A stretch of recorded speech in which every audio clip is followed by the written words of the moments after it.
Welcome to Ignite Intimacy, a podcast exploring intimacy, romantic relationships, sexuality, and everything that relates to these hot topics. We're going in. Are you ready? This is your host, Laura Aisha. Let's do this.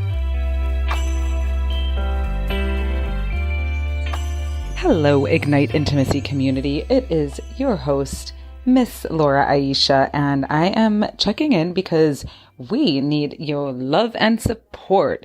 We have a voting opportunity for the South by Southwest conference coming up in March 2019. We have an opportunity to be featured on the podcasting stage, and we need your votes.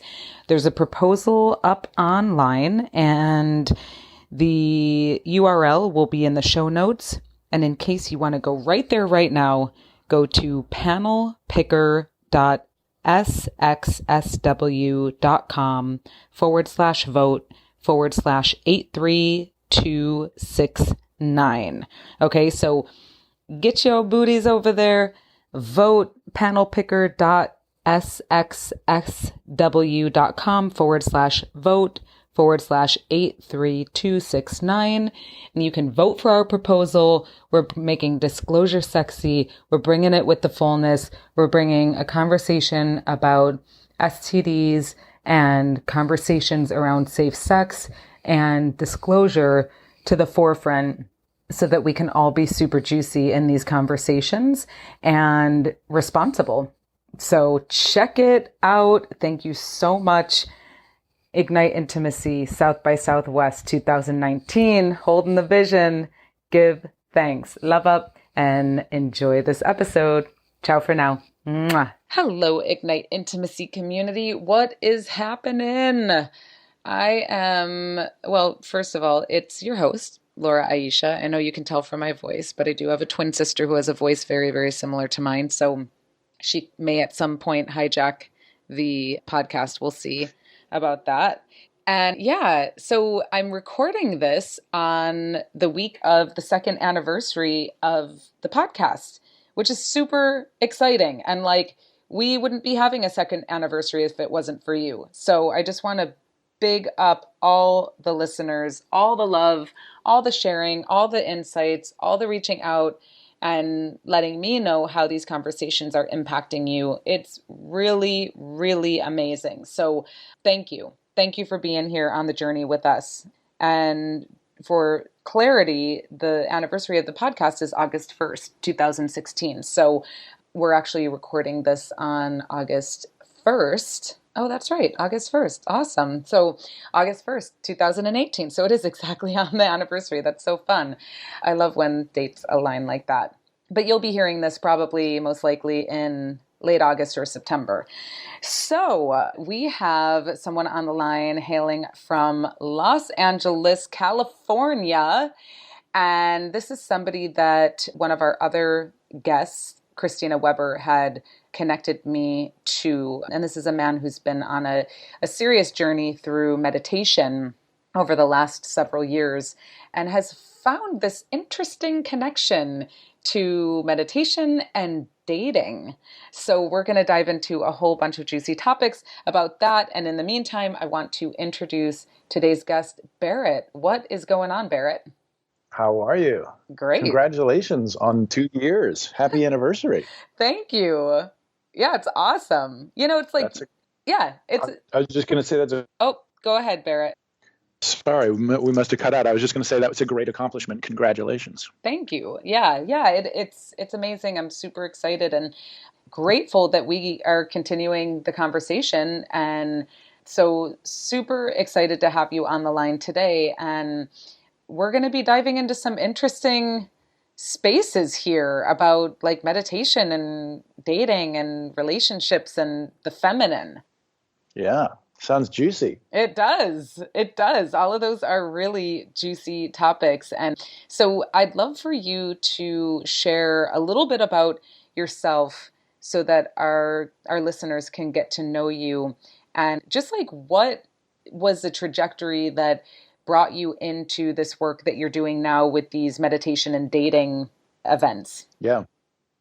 Yeah. In some ways, it was both a personal and professional journey, if you will. I've been teaching meditation for a while, and it's a central part of my life. And then Christina and I started collaborating to sort of see what was possible. She works in the dating space, and we kind of meditation with the dating event and came up with dating and meditating. And it really came out of identifying a need that people had, that like there are all these intelligent, successful, attractive people, certainly in Los Angeles, who are single. And they're frustrated by dating apps or bars or all these other just places where they're not finding. People want a conscious place to connect. And when Totally. yeah. Well, I just want to jump in here because I find it fascinating that there are so many amazing human beings who are single who actually want to be in relationship.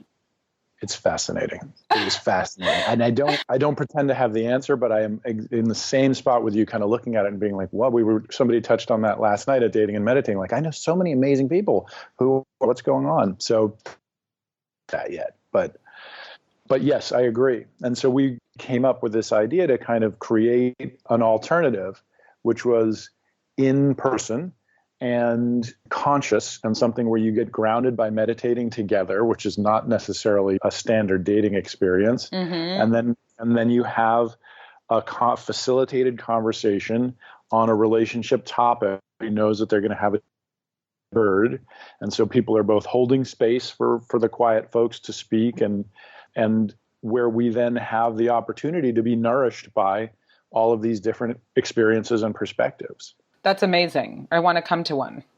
You should. You'll love it. We had a great one last night. Yeah, Ooh. It was awesome. Well, so tell us a little bit more about what happened last night and like what the conversation was focused around and just like what came up for participants. Yeah, totally. And the format to sort of take you there, the format is we're in a lovely living room with great art on the walls. So it's a kind of nice, comfortable space.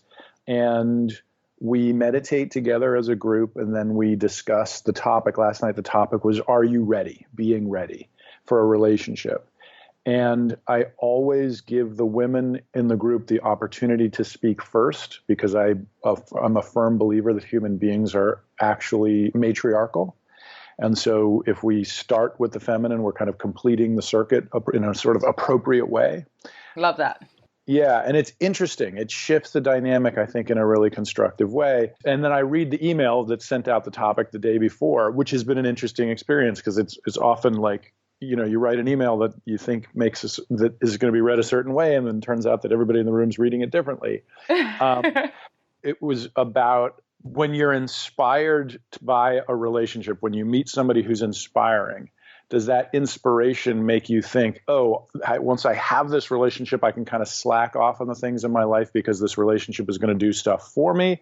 Or is this a relationship that I want to I want to clean out my garage, get my taxes done, focus on my own existence so I can show up as responsibly for this relationship as possible? And that's what we talked about. And it was really interesting. It was really interesting on how people read it and what their takes on it were. And there were a lot of different perspectives, as always, but there are some kind of common things that we tend to find. Communication is key. Relationships are a third entity that is separate from each partner inside it, things like that. Amazing. Well, and so this is an interesting topic. Am I ready? Because I actually had an experience recently that just brought up some really deep stuff for me about like, what is my capacity to actually receive love from a man? And could that be one of the key things that is standing in my way of actually receiving the love that I desire and having the relationships that I desire to have romantically with men?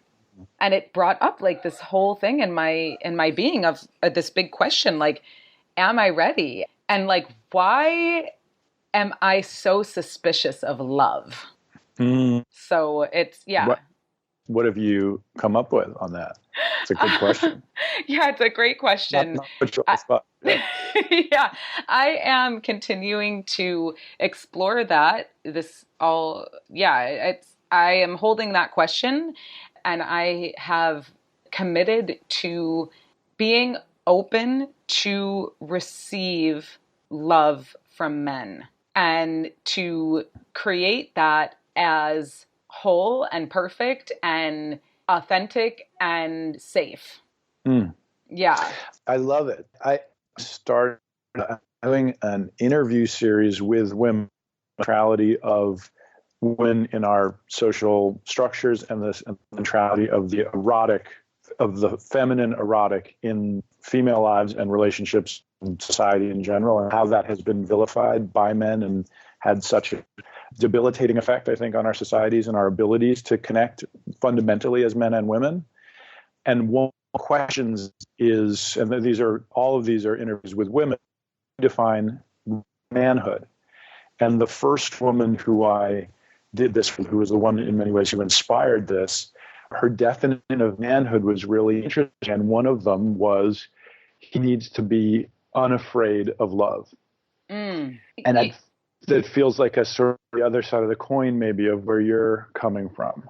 Yeah, absolutely. So that's really interesting to hear your process on that, the first thing that comes to mind, I'm doing an interview series where we interview women about their centrality in our social structures and the feminine erotic as being centrality to their existence, their relationships, and our social structures, and how the erotic feminine, women's reproduction, have been so vilified and controlled by men for so long, and how that's had a deleterious effect on our world. And the idea is to kind of shift that a little bit, so that we can have healthier relationships that are organized in a natural way. And one of the questions, to go back to the earlier question of like, why are so many people so wonderful but not in relationships? I wonder if there's an overall umbrella that we simply do not treat women in a way that is as reverential and appropriate as women need and deserve to be treated. And so when you're putting half of your culture down, how are you going to relate to them authentically when they should, how is that possible? So that the battle of the sexes, if you will, or the disconnect is a kind of endemic patriarchal problem that everything is a kind of ripple effect from there. Totally. Yeah. And so when we orient in the feminine and empower it and draw it out and draw out the fundamental leadership that exists inside of every woman, especially in that erotic core, then there seems like there's so much greater likelihood for natural connections and deeper connections. Absolutely. Well, and can I just jump in here for a second? Yeah. So what you're saying is so powerful. And what's interesting to me is that my experience has been, I mean, I've certainly received love from amazing men. However, it hasn't been in the form of like long-term relationship. And, I have a lot of incredible men in my life over the years. However, I have religiously chosen men that I was making an effort to be in a relationship with that were not showing me like just true love, just unencumbered, like just, authentic love. And so I am getting that I have trained myself to look for that instead of the true, authentic human in front of me who's like, I really love you and I want to explore something with you. And it's really interesting to me that I think it's suspicious when someone steps to me in that way, and then I get all caught up, or in the past I've gotten all caught up around men who I am starting to get to know for a few weeks or a month or two, and then they disappear. And then I'm like, why? Where did they go? And I expend all this time and energy and emotion thinking about that, making it about me and blah, blah, blah. So in the moment, I'm seeing that there is a huge opportunity to reconfigure what is actually like what I am attracting and what I'm creating in the area Hmm. of love. Thank you. Hmm. Yeah. I wonder also if we live in a culture where we're conditioned not necessarily to love each other as what we are. And so that to some degree you're stuck with, this is in some ways a gross generalization, but you're stuck with men who don't necessarily know how to love women. And so that's also hard. And then you've got your own narrative going on, and he's got his own narrative going on. It gets really complicated and layered, I It think. does. It does. Yeah. Absolutely. Yeah. One of the questions in that interview, these are all questions to women, is how do you define womanhood and how do you define manhood? And one of the first woman I interviewed, who was in many ways the inspiration for this, one of her definitions of manhood is a guy who is not afraid to love, is not afraid of love.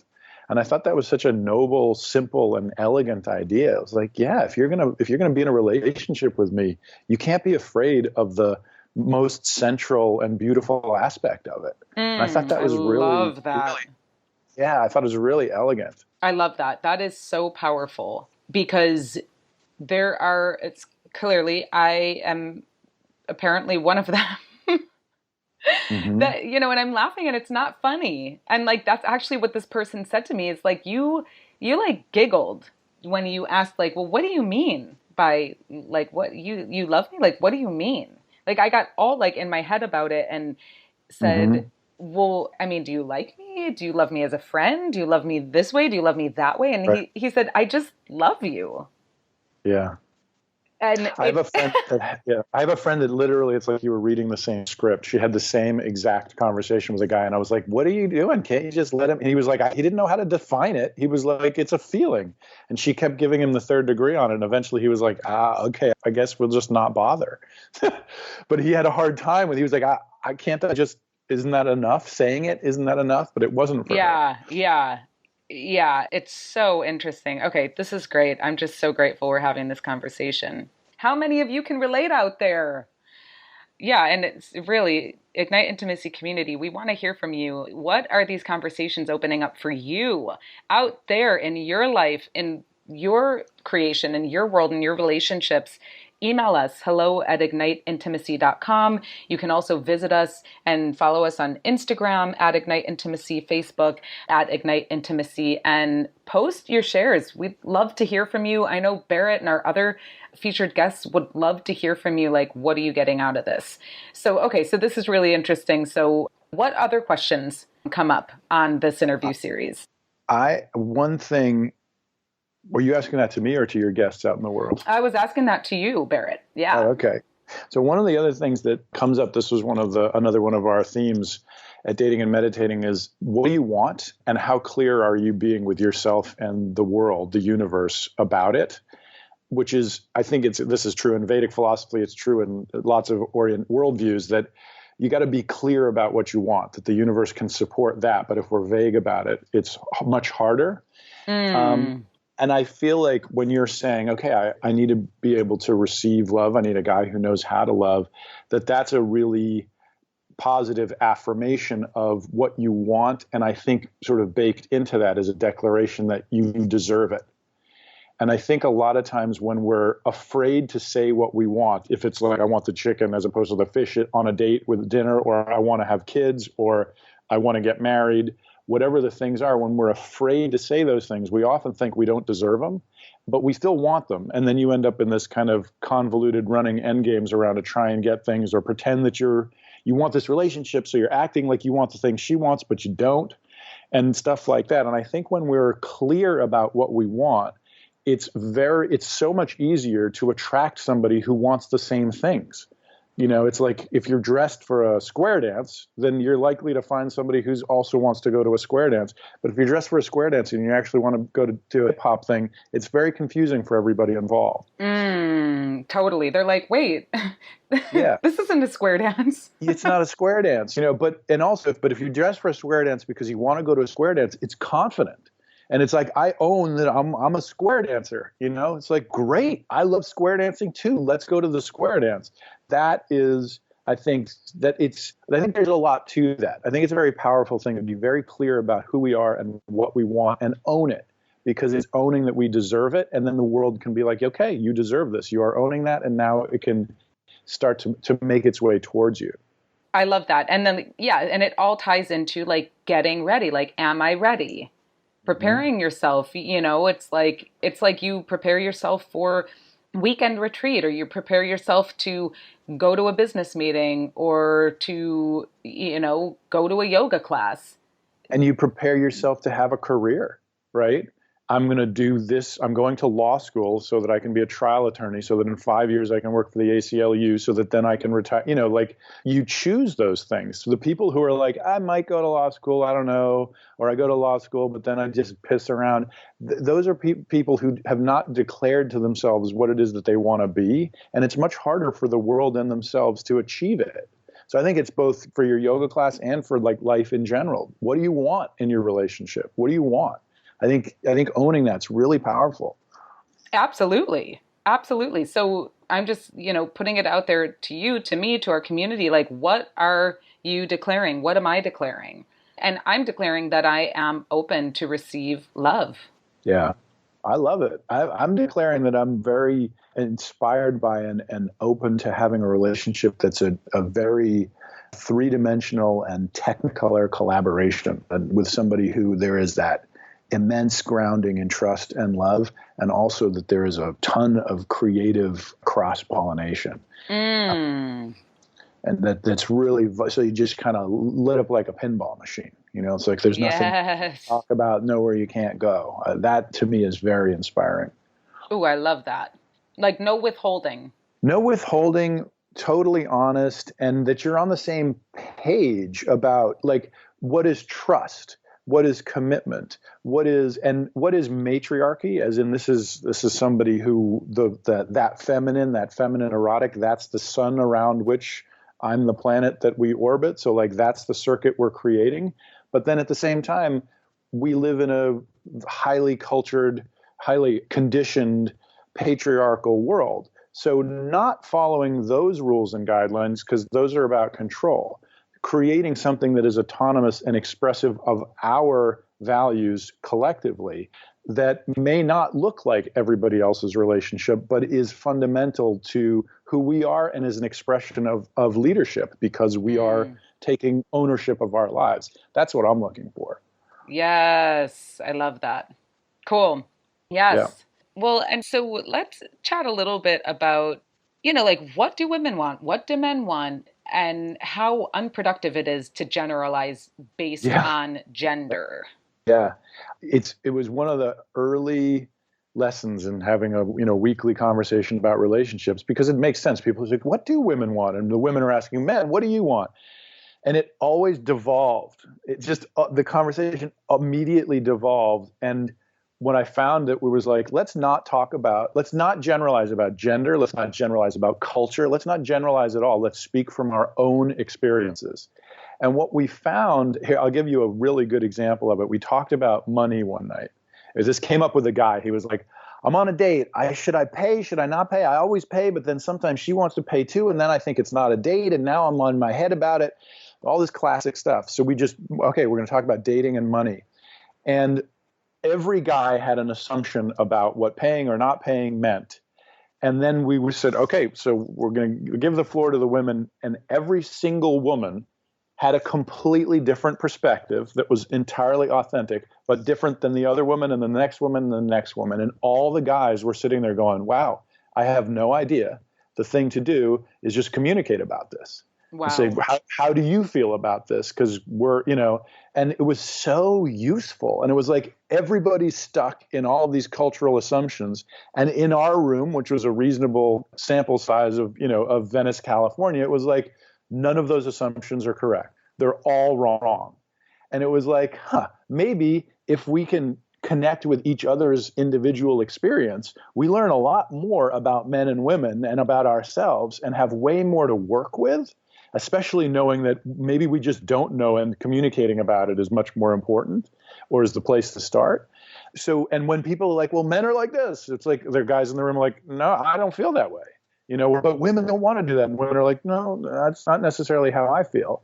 So it doesn't work that way. There are all these cultural blankets and cultural stereotypes that people are often working inside of, but I think we're often paralyzed by them because they're not really true. And when you have Mm. a relationship is about relating to another person and them to you, and this third entity that you create together that is unique and collaborative and expressive of your own values as two people. And so it may be very different than the last one you were in because you were in it with somebody else. So each one's a unique creation. And I think it's when we speak from our own experience and our own feelings, then we're much more likely to have the nourishment we need to make those unique creations. Yes, totally. Absolutely. And, you know, it just goes to show that every human being is an exploration, and to be open to the discovery of someone on a moment by moment basis without, because I know for me, I put people in boxes and I judge people immediately based on what they're wearing, how they're speaking, what they're, I mean, so many different things. And I was actually in this really powerful seminar the other night, this sex and intimacy seminar, and it was like, we wonder about everything. And like, how does our wondering about every little detail keep us stuck and alone and miserable and, just in a state of confusion? Yeah. And it's like, just like wondering, like, well, what if I'm with this type of person or that type of person? Or, are they going to think this if I do that? Are they going to think this if I don't do that? Or that, it's just like this constant chatter in our Yep. heads that keeps us in our heads and not out there with the human being that's right in front of us. Right. Absolutely. Yeah, absolutely. And being in our heads is a dangerous place to be sometimes. Totally. Yeah. Yeah. There was a woman who spoke recently at a workshop I was at, and she said, she was pointing to her head. She said, "This is a very dangerous neighborhood. Like, you do Yes. not want to be Yes. hanging out in this neighborhood." Totally, totally. Especially when it comes to matters of the heart, because there's nothing deeper. And so there's nothing that gets the wheels cranking faster and with more intensity, right? I will say this is not a generalization, but it is what I've personally picked up from this kind of exploration, which is I don't generalize about what men and women want, but I will say this about what I do think is accurate is that human beings we're fundamentally lovely creatures and we're really sensitive and we're very, very deep, like just incredibly deep. And we want to connect. And that's the one thing I will say about whatever the frequency it is, or whether people want to be in a relationship or want to stay single for the time being or want this form of relationship or whatever it is, people want to connect with each other. We are naturally social and we are inclined to collaborate in myriad ways. And that, I think, is something that I would say is consistent to the human condition and definitely to the single human condition, because there is a yearning to take that loveliness and that depth and intertwine it with the same loveliness and depth that exists in other people, because that's such a powerful and beautiful and fundamental and peak human experience. Absolutely. Well, and it's all about us being communal beings. I mean, humans are meant for community. Humans are meant to be connected and to build family and community and to like relish in that connection. And it's so interesting where we're in a time where we are so connected and it's so easy to get connected with people. I mean, you can meet people all over the world literally in seconds and have access to people all over the world in seconds. I mean, this podcast is an example of that. We have listeners tuning in from the far reaches of the globe, which is totally mind blowing. And there is the rate of suicide is growing in the United States at an alarming rate. People are lonely. You can live in a city like New York City, and I frequently feel lonely living in New York City. And there are so many people around and so many things to do. And so, I just find it fascinating where we are today, and also that we're being given this opportunity to redefine what relationships and relating and, this whole idea of like gender roles and, who's supposed to fill which buckets and do specific things. Like all of that is being flipped up on its head, Mm-hmm. which is amazing. Absolutely. Absolutely.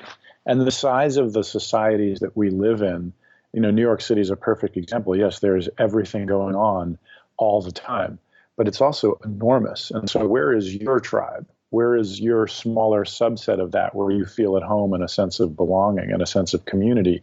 That can be harder to find in a place that's so enormous. Absolutely. Absolutely. And also it takes something to just get out and talk to people and go check out something that you've never checked out before. I mean, it's courageous to do that, especially if Yeah. you're in a space where you feel lonely and you might feel really disenchanted by the prospect of connecting with people and the potentials for love. Yeah, totally. Totally. I have a cousin who they're Orthodox Jews, and Orthodox anything is not really my jam. And I asked him one day, what's the draw to this? And he said, be honest with you, it's the community. They walk to temple every Saturday, so they all live within walking distance of the temple. And so they're all in each other's lives. And when somebody's sick, they bring them soup. The wives congregate, and their kids are all friends with each other. And that I'm totally, you want that in your life. Mm. That totally makes sense to me. I don't want to wear a yarmulke and go to, like that, not for me. But that sense of being in a cohesive tribe where everybody knows each other and supports each other, and there are lots of parents nourishing lots of kids as they grow up, that I think is how we're supposed to be. And I would, going back to my sort of matriarchal idea, I would argue that we're supposed to be in relatively small groups like that who all know each other and that are organized by and run by women. That's the actual kind of natural human state. And so when you end up in New York City with 8 million people and trying to find your tribe and in a world that's governed by men, and has been for 10,000 years, it's a pretty far remove from that smaller, more intimate, cohesive, and governed by women thing. It's a really big distance there. And again, I would say that it's harder to have authentic, natural connections between men and women or relationships in general, because the overall structure is not really conducive to it. And in fact, in some ways, it's hostile to it. Well, absolutely. And what we are up to is writing a new narrative for all of this. Exactly. And, so when I hear women at tech events or, other types of industry events where it's been termed a male-dominated industry, I'm always checking them on that and saying like, well, the more you say that, the more you create that. So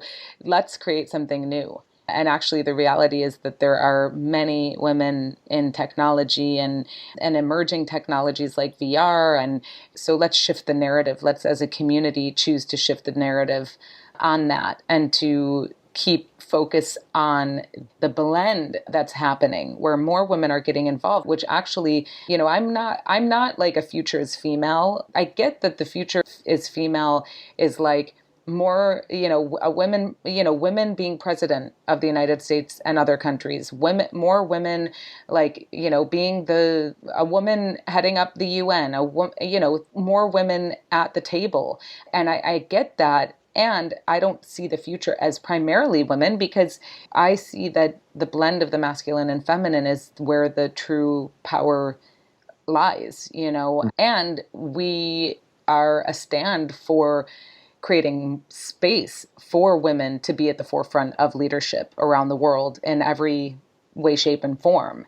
And having more of that voice. And that's what I really grateful that you shared, that you begin your events where you allow the women to speak first, because it puts their, like the matriarchy, the councils, the traditions where the women share and set the foundation for those councils and those meetings. Mm-hmm. We're starting a dating and meditating book club, and there are a whole bunch more events that I'm rolling out under my shingle, and they're all oriented around creating the safest, most creative, interesting place for a single woman to come to and both be nourished by the experience and then meet conscious guys who are available. Because I don't think that goes back to what we're talking about what's the fundamental orientation. And if the orientation is men making women feel safe, seen, heard, appreciated, then we're creating a natural circuit where if things kind of fall into place, and maybe people are more likely to have a natural, easy conversation or meet somebody that they have, share similar priorities with. So yeah, that is definitely my orientation. And it's a really fun, I feel like those values light me up, and it's very creative for me to operate from that place and to be of service in that way to the feminine and to all these things that I revere. It's like, how can I create an awesome date, if you will, for a lot of different people? That's a really cool, fun place to be. Absolutely. So I have a question for you about what you were, because I love where you were going with that, the future is female, and your take on that. I was having this conversation with a woman recently where she was saying that in a patriarchal world, she feels like for men to be successful, for women to be successful, they have to act like men. And that in some ways, even like Wonder Woman, the movie, is an example of that. It's like, yeah, great, it's this blockbuster directed by a woman, but it's about a woman who kicks a lot of ass. And that like the girl power is about women acting like men and just doing it successfully. And so I wonder if you have, it sounds like that's not exactly, you sounds like you're talking about a more like women take more leadership roles and things start to blend and become a more collaborative and more, it's not one person, it's not one gender that's in charge. There's a kind of a more balanced approach. So I'm wondering what your take is on, do women have to act like men in order to be successful in this world? Or is there more, more bandwidth? Yeah, well, so I grew up in a family where I made up a story that the boys got to have it, the boys had it better.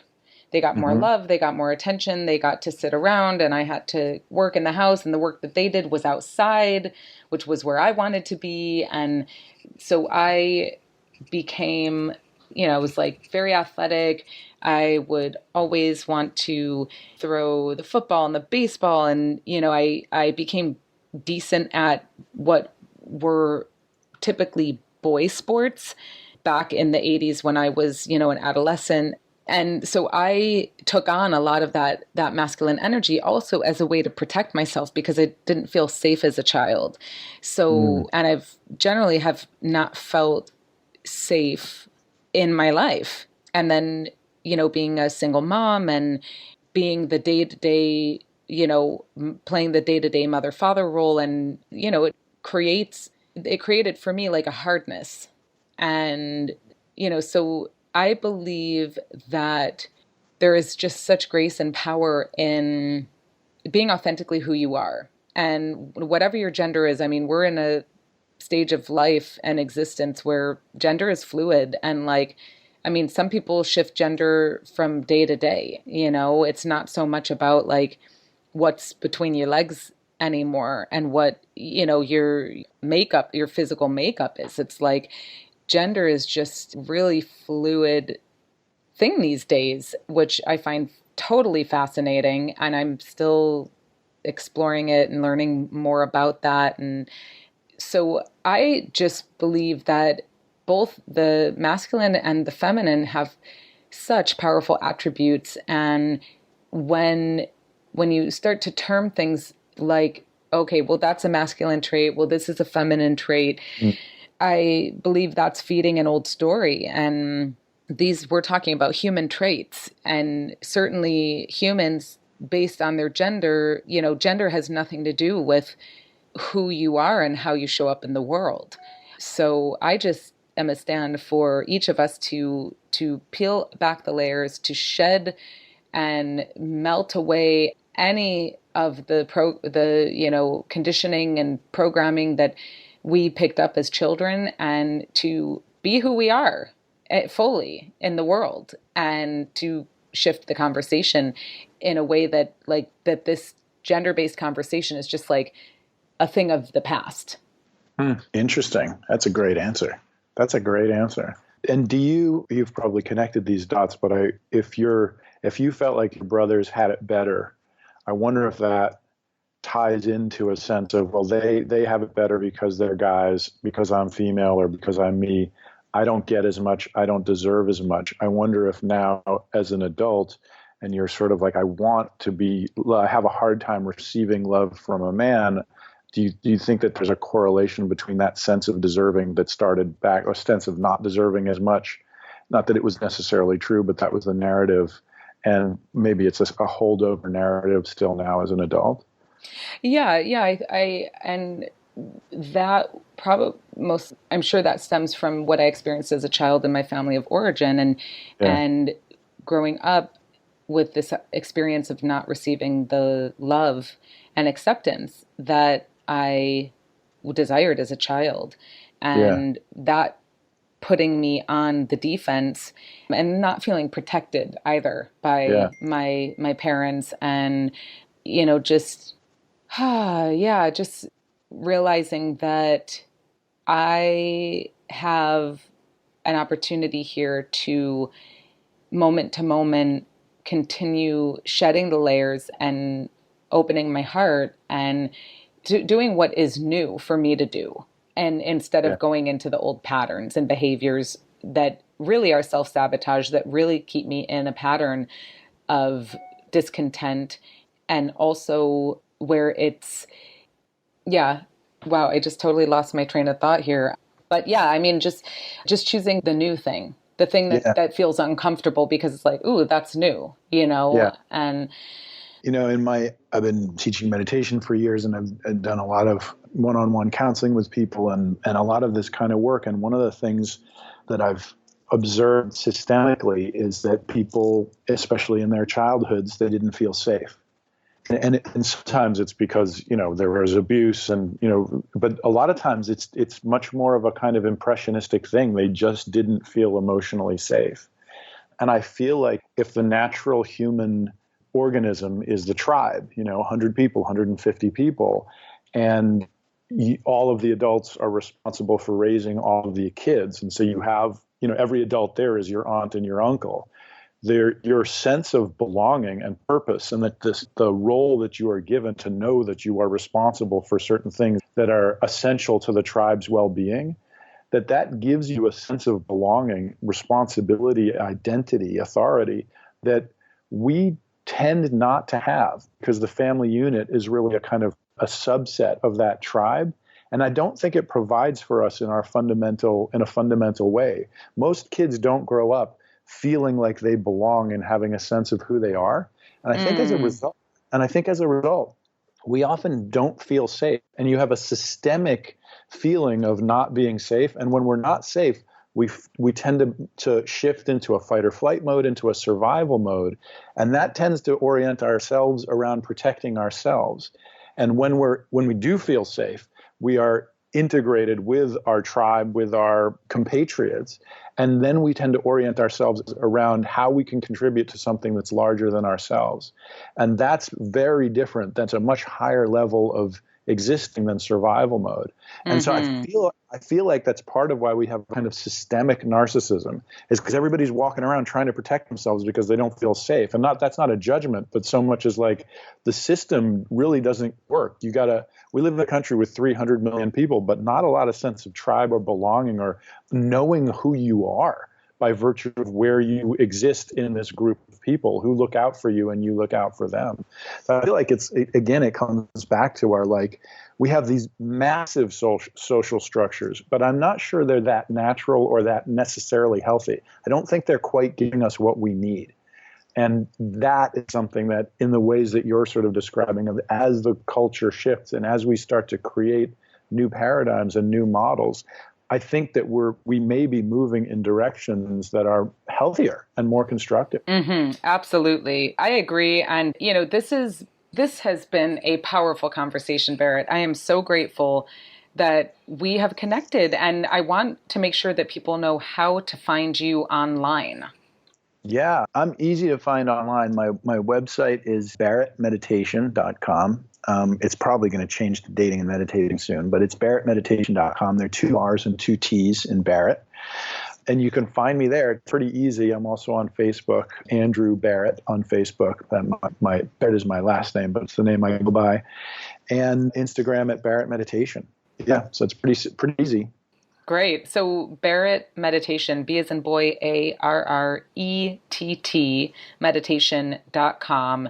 And thank you so much. This has been really amazing.